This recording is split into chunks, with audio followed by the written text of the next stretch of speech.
بلی شیر کی خالہ نہیں ہے۔ اگلے زمانوں میں بزرگ ہمیں ایک کہانی سنایا کرتے تھے جس میں ایک جنگل ہوتا تھا۔ اس جنگل کا ایک عدد بادشاہ بھی تھا۔ اس بادشاہ کو شیر کہتے تھے۔ وہ شیر اصلی اور نسلی ہوتا تھا، اور پھر ایک بلی بھی تھی جو شیر کی خالہ تھی اور شیر کو مختلف دو سکھاتی پھرتی تھی۔ ابھی سکھائے گئے دو کون کون سے تھے اس کی تفصیل میں تو ہمارے بزرگ کبھی نہیں گئے، بس اتنا کہہ کر قصہ آگے بڑھا دیا کرتے تھے کہ بلی نے شیر کو تمام دو سکھا دیے تھے۔ البتہ جو ایک دو دور اندیش خالہ جان نے اپنے غیر از عزیز جان بھانجے کو نہیں سکھایا تھا، اس کو خوب تفصیل سے بلکہ مزے لے لے کر بتایا جاتا تھا۔ وہ دو درخت پر چڑھنا تھا جس کی مدد سے بلی نے شیر سے اپنی جان بچائی تھی۔ یہ کہانی اب پرانی ہو گئی ہے۔ اب اس کہانی کو نئے زمانے کے تناظر میں نئی تجدید کی ضرورت ہے، چنانچہ اس کہانی کا نیا نظر ثانی شدہ ورژن اب آپ کے لیے پیش کیا جا رہا ہے۔ یہ نئے زمانے کا ذکر ہے کہ ایک جنگل تھا، اور جنگل میں ظاہر ہے جنگل کا قانون ہی رائج ہوتا ہے۔ پرانی کہانی میں شیر جنگل کا بادشاہ تھا۔ بادشاہ مطلق العنان آمر ہوتا ہے۔ اگلے وقتوں میں جنگل کے حیوانات کو سیاسی اور جمہوری نظام کے فوائد معلوم نہیں تھے، اس لیے ان کو آمریت پر بھی کوئی اعتراض نہیں تھا۔ موجودہ دور جمہوریت کا دور ہے۔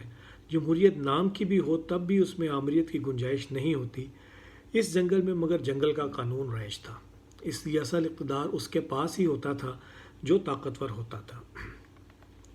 نئی کہانی میں بھی ایک عدد شیر تھا۔ زمانہ چونکہ بہت بدل چکا ہے، لہٰذا شیر بھی اب اکیلا نہیں رہا۔ ہم یوں کہہ لیتے ہیں کہ نئی کہانی میں شیروں کا پورا ایک گروہ تھا۔ نئی کہانی میں جنگل کے حیوانات ان شیروں سے ڈرتے نہیں تھے بلکہ ان سے فوائد حاصل کرتے تھے۔ پرانی کہانی میں شیر اپنا پیٹ بھرنے کے لیے جانوروں کو کھا جاتا تھا۔ نئی کہانی میں شیروں کا اول تو پیٹ ہی نہیں بھرتا تھا، مگر جو تھوڑا بہت بھرتا تھا اس کے لیے ان کا اکتفا جمہوریت کے فوائد پر تھا۔ شیروں کے اس گروہ کا سربراہ بھی ایک شیر ہی تھا۔ شیر اور بلی کی کہانی میں شیر ہو اور بلی نہ ہو، یہ کیسے ہو سکتا ہے؟ مگر چونکہ نیا زمانہ اور نئی کہانی ہے، لہٰذا اس کہانی میں بلی کا بھی پورا ایک ٹبر تھا، اور ان کا گزارا بھی جمہوریت کے فوائد پر ہی تھا۔ اس ٹبر کا سربراہ بلی نہیں بلکہ بلّا تھا، مگر ہم پرانی کہانی سے اظہار یکجہتی کے طور پر بلیوں کے اس ٹبر کو مجموعی طور پر بلی ہی کہیں گے۔ چونکہ یہ ایک طے شدہ امر ہے کہ بلی شیر کی خالہ ہے اور طے شدہ امور کو چھیڑا نہیں کرتے، لہٰذا اس بلی کو بھی شیر کی خالہ ہی ماننا پڑے گا۔ البتہ جو لوگ بلی کو شیر کا خالو ماننا چاہیں وہ بے شک مان لیں، مگر اس کہانی میں بلی شیر کی خالہ ہی لکھی جائے گی۔ نئی کہانی کچھ اس طرح سے ہے کہ جنگل میں شیر، بلی اور دیگر حیوانات چاہے مل جل کر نہ صحیح مگر رہتے ضرور تھے۔ شیر کو زیادہ داؤ پیچ اس کہانی میں بھی نہیں آتے تھے، اور بلی شیر کو آگے لگائے رکھتی تھی۔ خالہ اور خالہ کا بھانجا آپس میں دیرینہ رنجش کی وجہ سے شیر و شکر نہیں تھے، لہٰذا اکثر ان میں جھگڑا ہی رہتا تھا۔ دونوں ہمہ وقت ایک دوسرے کی طاق میں رہتے کہ کسی طرح مخالف فریق کا پتہ صاف کیا جا سکے۔ کبھی بلی کا داؤ چل جاتا تو کبھی شیر کامیاب ہو جاتا۔ نئی کہانی میں ایک نیا کردار ہے، اس کو ہم ڈائناسور تصور کر لیتے ہیں۔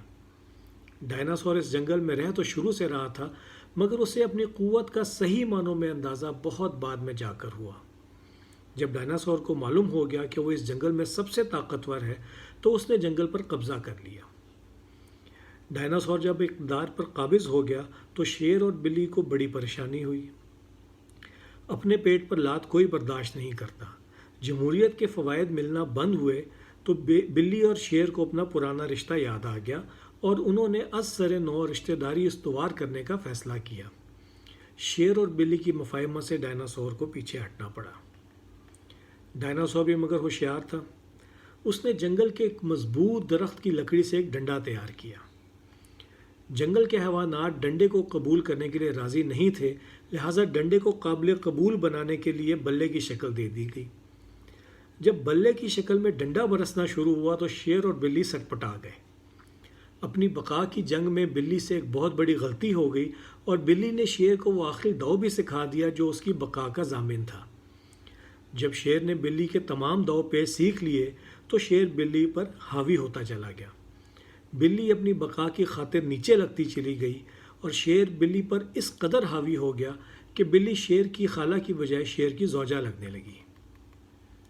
شیر اپنے زوم میں بہت طاقتور ہو گیا اور اب اس نے ڈائناسور سے پنگا لے کر انتقام لینے کی ٹھانی۔ ڈائناسور مگر ڈائناسور ہوتا ہے، اس نے بلا برسانا شروع کر دیا۔ وہ چوکے چھکے لگے کہ شیر زخمی ہو کر گر پڑا۔ شیر نے گرنے کے بعد ایک مرتبہ پھر بلی کی طرف دیکھا اور رشتہ داری کی دہائی دی۔ بلی اپنے تمام داؤ شیر کو سکھا چکی تھی، چنانچہ بلی نے جواب میں نخرہ دکھانا شروع کر دیا۔ نئے دور کی اس نئی کہانی میں بلی اب اپنے تمام داؤ کھیل کر کنارے لگ چکی۔ شیر ڈائناسور سے انتقام لینے کے چکر میں پڑ گیا اور اب زخمی پڑا کرہ رہا ہے، جبکہ ڈائناسور نے بلا برسانے کا کامیاب داؤ سیکھ لیا ہے۔ پرانی کہانیوں میں ہر کہانی میں ایک سبق ہوا کرتا تھا۔ نئی کہانی چونکہ نئے زمانے کی ہے، اس لیے اس میں 3 پرانے اور 3 نئے سبق ہیں۔ پرانے سبق: پہلا، اتفاق میں برکت ہے، جیسے کو تیسا، اور انتقام لینے سے معاف کرنا بہتر ہے۔